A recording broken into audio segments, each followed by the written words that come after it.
Hello guys, मैं आ गया हूँ आपके लिए एक और इंटरेस्टिंग वीडियो लेके।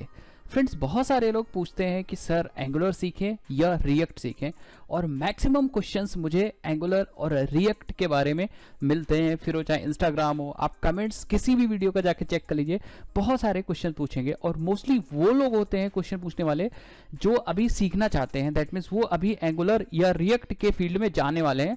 मतलब अगर उनको सीखना है कोई, तो वो कौन सी चीज़ सीखें, रिएक्ट सीखें कि एंगुलर सीखें, बहुत ही कॉमन क्वेश्चन है। और हम आज इस वीडियो में इसी क्वेश्चन का आंसर देंगे। मैं यहाँ पे कोई आपसे डायरेक्ट बात नहीं करूंगा, मैं यहाँ पे आज टेक्निकल बात करूंगा और समझाऊंगा कि आपको क्या सीखनी चाहिए, रिएक्ट सीखनी चाहिए कि एंगुलर सीखनी चाहिए। तो यहाँ पे कुछ चीजें आप ध्यान से देखिएगा, मैं कुछ पॉइंट डिस्कस करूंगा जिससे ये पता चलेगा कि कौन सी चीज आपके लिए सुइटेबल है। क्योंकि होता क्या है कि बहुत बार कोई चीज आपके लिए आसान लगती है और वही चीज हो सकती है सेकंड पर्सन के लिए डिफिकल्ट हो, क्योंकि आपके पर्सनल पहले के लर्निंग्स पे डिपेंड करता है। ये चीज भी डिपेंड करती है कि भैया आपने पहले से क्या पता जावा सीख रखी हो तो जावा के फ्रेमवर्क्स आपको आसान लगेंगे, लेकिन क्या पता आपने पाइथन नहीं सीख रखी है तो पाइथन के फ्रेमवर्क्स आपके लिए क्या लगेंगे, बहुत ही डिफिकल्ट लगेंगे। तो मेरा मतलब है कि आपके लिए किसी पर्सन के लिए कोई चीज डिफिकल्ट हो सकती है और किसी पर्सन के लिए कोई चीज डिफिकल्ट नहीं भी हो सकती है। तो ये पूरा डिपेंड करेगा आप पे। तो इसीलिए मैं ये कहना चाह रहा हूं कि मैं कुछ पॉइंट आपसे डिस्कस करता हूं, देन आप उसका कंक्लूजन निकालिएगा कि आपको कौन सी चीज सीखनी है और क्या चीज आपके लिए हो सकती है आसान। तो चलिए फ्रेंड्स, बिना किसी टाइम को वेस्ट किए स्टार्ट करते हैं। तो फ्रेंड्स, यहाँ पे ध्यान से देखिए, एक तरफ है एंगुलर और एक तरफ है रिएक्ट। दोनों ही सिंगल पेज एप्लीकेशंस बनाने के लिए यूज होती है। दैट मीन्स दोनों ही वेब की लाइब्रेरी है, जावास्क्रिप्ट की लाइब्रेरी है। दैट मीन्स फ्रंट एंड पे काम करेंगे। लेकिन हाँ, लाइब्रेरी तो है, लेकिन बहुत ही कमाल के फ्रंट एंड डिजाइंस और सिंगल पेज एप्लीकेशंस बनाने के लिए यूज होती हैं, और दोनों ही रिएक्ट जेएस और एंगुलर जेएस। लेकिन दोनों में क्या डिफरेंसेस हैं, देन मैं बताऊंगा आपको कौन सी चीज सीखनी चाहिए, और मैं अपना भी रिकमेंडेशन लास्ट में दूंगा कि आप कौन सी चीज सीखो। तो अगर बात करूं सबसे पहले रिएक्ट और जेएस के, सबसे पहला पॉइंट डिस्कस करूं तो ये जो रिएक्ट और एंगुलर दोनों है। रिएक्ट बनाया है फेसबुक के द्वारा, बनाया गया है, 2013 में रिलीज हुआ था और ये 2016 में रिलीज हुआ था। 2016 से पहले एंगुलर जेएस आता था, नॉट एंगुलर। ठीक है, तो जब एंगुलर जेएस आता था तो ये एंगुलर जेएस एंगुलर का दूसरा वर्जन था, उसको 2016 में कंप्लीटली चेंज करके एंगुलर 248 ऐसा करके एंगुलर बनाया गया, जो कि कंपोनेंट बेस्ड है। तो अब दोनों ही बिग जाइंट है। तो ऐसा नहीं है कि भैया कोई भी फ्रेमवर्क फीका पड़ जाएगा। फीका इन द सेंस आप ऐसा सोच रहे हो कि भैया फेसबुक रिएक्ट को बना रही तो रिएक्ट चला जाएगा या कम पॉपुलर हो जाएगा, ऐसा कुछ नहीं है। फेसबुक भी एक बिग जाइंट है, उसका मतलब आप खुद ही सोचो, फेसबुक एक बहुत बड़ी कंपनी है, साथ ही साथ में एंगुलर भी एक बहुत बड़ी कंपनी है। तो कोई भी फ्रेमवर्क कहीं भी नहीं जाने वाला है। जितनी मेहनत फेसबुक वाले करेंगे उससे ज्यादा कहीं मेहनत एंगुलर वाले करेंगे, और दोनों इसीलिए बूम पे भी है। मतलब दोनों टॉप क्लास के फ्रेमवर्क्स हैं, क्योंकि इतनी बड़ी बड़ी कंपनी ऐसे क्या कर रही है, बैकएंड कर रही है। दैट मीन्स कि सिंपली मेंटेन कर रही है, नए नए फीचर्स आ रहे हैं। एक वर्जन एंगुलर के तो आप देखो इतने खटाखट वर्जन आ रहे हैं। रिएक्ट में भी बहुत सारे नए नए फीचर्स आ रहे हैं, कॉन्टेक्स्ट एपीआई हो गया, हुक्स हो गया, फंक्शनल कंपोनेंट्स हो गए, इतने बड़े बड़े फीचर्स आ गए। तो आप समझ लो, फेसबुक आया था 2013 में और ये 2016 में आया था एंगुलर का। मैं यहाँ पे एंगुलर जेएस की बात नहीं कर रहा था। अब यहाँ पे कुछ पॉइंट्स, कुछ डिफरेंशिएशन होने लगा यहाँ पे। जैसे रिएक्ट की अगर बात करूं तो रिएक्ट एक सिंपल सी जावास्क्रिप्ट की लाइब्रेरी है जिसको आप इंस्टॉल कर सकते हो, काम कर सकते हो। और एंगुलर एक पूरा फ्रेमवर्क है। दैट मीन्स फ्रेमवर्क मीन्स क्या कह सकते हो, एंगुलर एक फ्रेमवर्क है जिसके अंदर बहुत सारी चीजें हैं। फिर वो चाहे राउटिंग की लाइब्रेरी, राउटिंग के कंपोनेंट्स ले लिए जाएं तो राउटिंग भी एंगुलर के अंदर मिल जाएगा। एचटीटीपी सपोर्ट भी आपको एंगुलर के अंदर मिल जाएगा। तो आप समझ सकते हो, ऐसा अगर आप समझो तो एंगुलर एक बड़ी चीज है। बड़ी चीज को सीखने में आपको टाइम लगेगा, मेहनत भी लगेगी और आपको पैसा भी लग सकता है। अब पैसा किस सेंस में बोल रहा हूं भाई, अगर एंगुलर का टीचर है या एंगुलर का ट्रेनर है तो ही और सी में कॉस्ट मोर देन रिएक्ट एक सिंपल सी लाइब्रेरी है। तो एंगुलर का मतलब वो पूरा कंप्लीट फ्रेमवर्क है, बड़ी चीज है। बड़ी चीज इन द सेंस कह रहा हूं उसके अंदर ज्यादा कंपोनेंट्स हैं, ज्यादा चीजें हैं सीखने के लिए। अब ज्यादा चीजें हैं तो इट विल टेक टाइम्स, वो टाइम भी लेगा, पैसा भी लेगा, मनी भी लेगा, सारी चीजें लेगा, और आपका टाइम भी जाएगा, थोड़ा सा टाइम ज्यादा लगेगा। और रिएक्ट इधर क्या है, सिंपल एक लाइब्रेरी है तो इसको आप आसानी से यूज कर सकते हो। बट अब लोग सोच रहे हैं कि भैया इसमें अगर राउटिंग वगैरह है नहीं तो कैसे यूज करेंगे। सिंपल, React.js क्या है, एक लाइब्रेरी है, लेकिन अगर आपको राउटिंग की जरूरत पड़ती है so you can use another library. Good, अगर आपको यहाँ पे रिक्वेस्ट मारनी है सर्वर पे HTTP की तो you can use another library. तो React मतलब सिंपल, मैं अकेला हूँ, सिंपल एक पर्सन हूँ, मतलब मुझे किसी से मतलब नहीं है, बट अगर मुझे कुछ चाहिए तो मैं दूसरे बंदे को बुला लूंगा। एंगुलर का मतलब ये नहीं, एंगुलर का मतलब पूरा घर ही है। कोई चीज है तो आप अपने घर से ही उठाओगे, अपने घर से लोगे तो आप जहां भी जाओगे पूरा घर लेके चलोगे। तो angular means a framework and react means a library.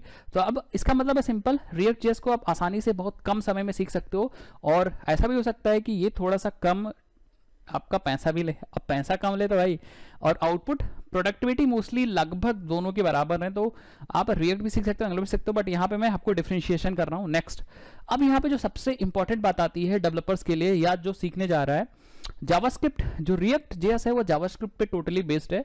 React.js मतलब आपकी जो कोडिंग होगी वो टोटली जावास्क्रिप्ट पे होगी, बट हाँ कुछ नए फीचर्स होंगे, जैसे ECMAScript के जो नए फीचर्स हैं, एरो फंक्शंस वगैरह वो यूज होंगे, ठीक है। बट जो एंगुलर है वो टोटली बेस्ड है टाइप स्क्रिप्ट के वे। टाइप स्क्रिप्ट बेसिकली एक नई लैंग्वेज है, ऐसा कह सकते हो, जिन्होंने पहले नाम नहीं सुना है तो आप कह सकते हो कि टाइप स्क्रिप्ट एक नई लैंग्वेज है एज कंपेयर टू जावास्क्रिप्ट। अब नई लैंग्वेज तो नहीं, बट हाँ टाइप स्क्रिप्ट सुपर सेट है किसका, आपका जावास्क्रिप्ट का, तो इसके पास ज्यादा फीचर्स हैं और बेसिकली ये स्टैटिकली टाइप्ड लैंग्वेजेस है। तो अब React.js में कौन से लोग कंफर्टेबल फील करेंगे, जिन्होंने जावास्क्रिप्ट पे काम किया है, so they will be feeling more comfortable with React.js। लेकिन जिन्होंने जावा पे काम किया है, C++ पे काम किया है, या जिन्होंने स्टैटिकली टाइप्ड प्रोग्रामिंग लैंग्वेजेस पे काम किया है, वो ज्यादा बेटर फील करेंगे एंगुलर पे।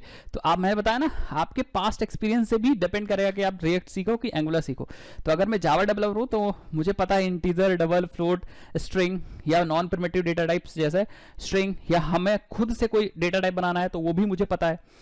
अब मैं यूज कर सकता हूं एंगुलर क्योंकि हमें टाइप स्क्रिप्ट की मोस्टली चीजें पता है, कैसे क्लास बनाते हैं, कैसे ऑब्जेक्ट बनाते हैं, और वहां पे मेथड्स क्या होते हैं, कंस्ट्रक्टर क्या होते हैं, सब कुछ पता है।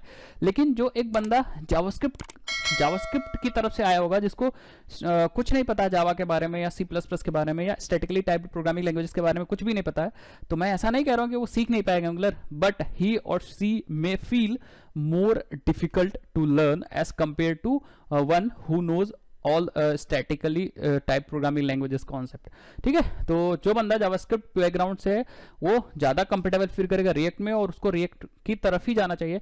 जो बंदे को पहले से पता है क्या स्टैटिकली टाइप्ड प्रोग्रामिंग लैंग्वेजेस के कॉन्सेप्ट और ऊप्स के कॉन्सेप्ट, वो टाइप स्क्रिप्ट में मूव कर सकता है। बट ऐसा फिर भी नहीं है, मैं कहता हूँ अगर आप पैसिनेट हो तो आप डायरेक्ट एंगुलर सीखो, और कुछ नई चीज़ तो सीखने को मिलेगी टाइप स्क्रिप्ट। तो टाइप स्क्रिप्ट आपको सीखनी पड़ेगी अगर आपको एंगुलर सीखना है। विदाउट टाइप स्क्रिप्ट आप एंगुलर पे काम नहीं कर पाओगे। बट अगर React.js की बात करें तो उसमें सिंपल जावास्क्रिप्ट से ही आपका काम हो जाएगा। कुछ नए नए फीचर्स आपके जावास्क्रिप्ट के आने चाहिए तो ज़्यादा बेटर होगा, ठीक है। सो आई थिंक समझ में आएगा। अगर आप जावास्क्रिप्ट फ्रंट एंड का डेवलपर हो, जावास्क्रिप्ट वगैरह में आपको महारत हासिल है, तो मैं रिकमेंड करूंगा आप React.js पे जाओ, क्योंकि आप ज़्यादा कंफर्टेबल फील करोगे, आप ज़्यादा अच्छे से काम कर पाओगे और कुछ डेवलप कर लोगे। देन बाद में आप एंगुलर सीख सकते हो, कोई दिक्कत नहीं, मैंडेटरी नहीं आप एक ही सीखो। ऐसा तो है ना मैं ये कसम खा के रखा है कि मैं एक ही सीखूंगा, ठीक है, तो ऐसा कुछ नहीं है। टाइप स्क्रिप्ट वाले आप टाइप स्क्रिप्ट सीखो, देन एंगुलर सीखो, तो ये पॉइंट है। अब आप इसमें देख लीजिएगा कि कौन सा आपके लिए सूटेबल है। अगर आपको जावास्क्रिप्ट आती है तो आप एंगुलर सीख लो, और अगर आपको टाइप स्क्रिप्ट आती है या सीख सकते हो, आपको नई चीज़ों से डर नहीं लगता, then you can go for Angular. अब देखो यहाँ पे React.js easy to learn as compared to AngularJS and AngularJS is difficult to learn as compared to React.js। ये 100% ट्रूथ मैं बोल रहा हूँ, क्योंकि मैंने दोनों सीखा है और मैंने दोनों पे काम किया है। तो अगर आप React.js पे काम करोगे ना तो थोड़ा सा आसान लगेगा, बट अगर आप AngularJS पे काम करोगे तो थोड़ा सा डिफिकल्ट लगेगा। AngularJS में आपको बहुत सारी फाइल्स भी देखने को मिलेंगी, बहुत सारी फाइल्स मिलेंगी, TS की फाइलें मिलेंगी और TS टेस्टिंग की फाइलें भी मिलेंगी। वहाँ पे कंपोनेंट जितने बनाओगे, हर एक कंपोनेंट के 3 फाइलें ऑटोमेटिक बन जाएगी, HTML, CSS and TS file बन जाएंगी। वो तीनों फाइलें मतलब कंपोनेंट के साथ ही रहेंगी।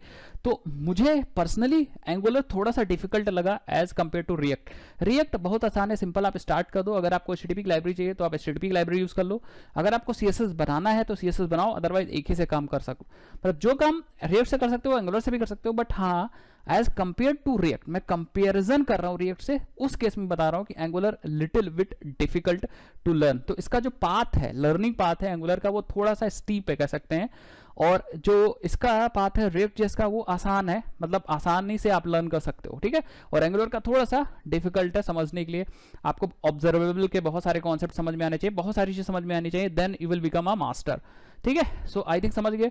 तो अब जिसको आसान चीज सीखनी है, जैसे जावा छोड़ के बहुत सारे लोग पाइथन सीखते हैं आसानी के लिए, अब उनसे मैं ये नहीं समझ पाता हूँ कि भाई ये चीज क्यों सोच रहे हो कि भैया पाइथन इजी है इसलिए आप सीख रहे हो। तो बहुत सारे लोग से अगर पूछो कि भैया आप पाइथन क्यों सीख रहे हो, व्हाई यू हैव चूज्ड पाइथन, तो वो लोग कहेंगे कि सर पाइथन आसान थी इसलिए मैं पाइथन सीख रहा हूँ, जावा डिफिकल्ट इसलिए। ये कोई रीजन नहीं होता है, ठीक है। तो ऐसा नहीं कि रिएक्ट जेएस इजी है इसलिए आप सीखो, बट हाँ अगर आप सीखोगे तो थोड़ा सा आसान होगा, कहीं ना कहीं उसका इफेक्ट तो पड़ जाता है। एंगुलर उतना आसान नहीं जितना रिएक्ट जेएस आना है। रेस्ट दोनों ही React JS and Angular JS दोनों ही कंपोनेंट बेस्ड हैं, तो कोई दिक्कत नहीं।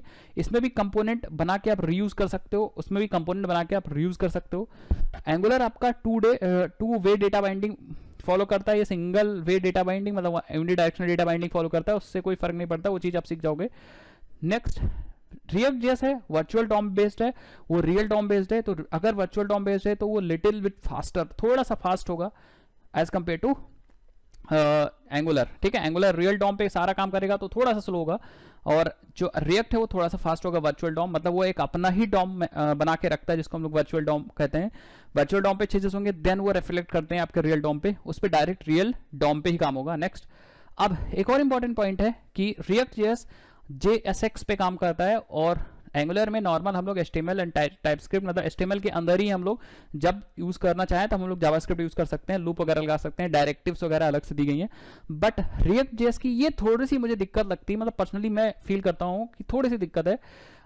JSX का मतलब क्या है, देखो यहाँ पे मीनिंग नहीं समझा रहा हूँ, बस आप इतना समझो JSX मतलब आपको जावास्क्रिप्ट के अंदर HTML टाइप का कुछ लिखना पड़ेगा, जावास्क्रिप्ट के अंदर HTML टाइप का कुछ लिखना पड़ेगा। और एंगुलर में आप HTML के अंदर आप जावास्क्रिप्ट टाइप का कुछ लिखोगे। तो अब HTML के अंदर तो आप बहुत सारी कोडिंग पहले से कर चुके हो, HTML के अंदर आप PHP लिख देते हो, HTML के आप अंदर JSP लिख देते हो, जावा लिख देते हो, ASP.NET के कुछ कंपोनेंट्स आप लिख सकते हो, ठीक है। मतलब आप बहुत सारी चीजें कर सकते हो HTML के अंदर, और आप ऑलरेडी पहले से कर चुके हो, ठीक है। तो इसीलिए यहाँ पे एंगुलर थोड़ा सा जीतता है कि भैया आप HTML के अंदर जावास्क्रिप्ट लिखोगे, और काफी लोग को ये चीज पता होती है।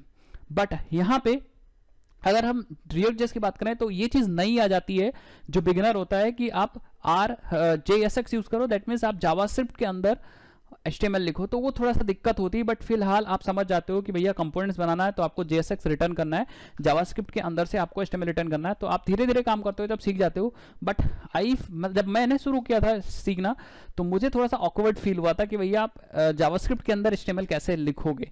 बाद में जब मैं काम करता गया तो मैं चीजें सीख गया। बट फिलहाल क्योंकि जावास्क्रिप्ट पे ऑलरेडी आप कोडिंग कर चुके हो तो आप HTML लिख सकते हो, कोई दिक्कत नहीं होगी। आई थिंक आप समझ गए होगे, परफेक्ट है। नेक्स्ट अगर बढ़े तो अगर यहाँ पे 2019 स्टैक ओवरफ्लो का सर्वे देखें तो आप देखोगे यहाँ पे रिएक्ट जेएस 74.5% के साथ टॉप पे है पॉपुलैरिटी में, फिर व्यू जेएस है, ठीक है। तो यहाँ पे क्या लिखा है, most loved dreaded and wanted web frameworks, मतलब सबसे लव्ड जो फ्रेमवर्क थे 2019 की बात कर रहा हूं मैं, 2020 की बात नहीं कर रहा हूं।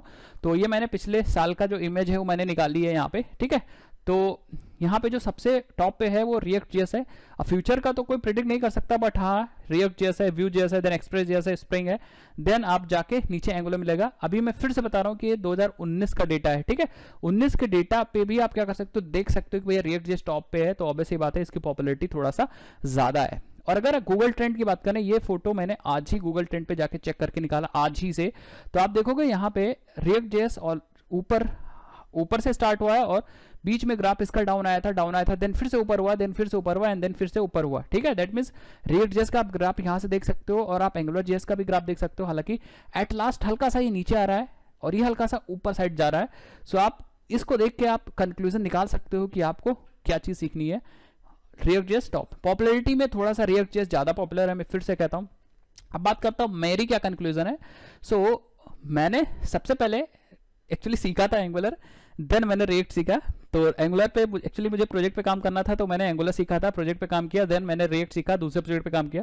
तो मेरी जो लर्निंग थी वो project oriented, project based oriented थी। दैट मीन्स हमने ऐसा नहीं किया कभी कि सीखेंगे देन काम करेंगे। हमें प्रोजेक्ट के बेस्ड पे ही लर्निंग करनी पड़ी, क्योंकि हमें एक प्रोजेक्ट बनाना था, तो मुझे एंगुलर जेएस भी सीखना पड़ा और एंगुलर भी सीखना पड़ा, और हमें प्रोजेक्ट बनाना था तो हमें रिएक्ट भी सीखना पड़ा। लेकिन अगर कोई बंदा बिगनर है, बिगनर मतलब उसको JavaScript, HTML, CSS, JavaScript, bootstrap वगैरह आती है, सो मैं रिकमेंड करूंगा आपके लिए बेस्ट रहेगा, सबसे बेस्ट रहेगा रिएक्ट जेएस। ऐसा कुछ भी नहीं है जो आप एंगुलर जेएस से कर सकते हो रिएक्ट जेएस से नहीं कर सकते हो। तो आप चूज करो रिएक्ट जेएस पक्का, और उसमें आप मास्टरी हासिल कर लो, उस पर काम करो, प्रोजेक्ट्स बनाओ, देन आप बाद में क्या करना, एंगुलर जेएस, एंगुलर भी सीख लेना। सो कोई दिक्कत नहीं, मेरे तरफ से डन है, आप एंगुलर सीखिए। आप क्या सीखने वाले हैं या आपके माइंड में क्या चल रहा है, कमेंट सेक्शन में जरूर बताइए, अपना नाम लिखिए और आप अपनी टेक्नोलॉजी लिखिए। और अगर आपको वीडियो अच्छी लगी तो चैनल सब्सक्राइब करिए, क्योंकि मैं और भी कंपेरिजन ऐसे लाता रहता हूँ। नेक्स्ट किस पे कंपेरिजन आपको देखना है वो भी आप कमेंट सेक्शन में लिख सकते हो। चलिए भाई, मैं मिलता हूं आपसे नेक्स्ट इंटरेस्टिंग वीडियो में, तब तक के लिए जय हिंद, जय भारत, बाय बाय।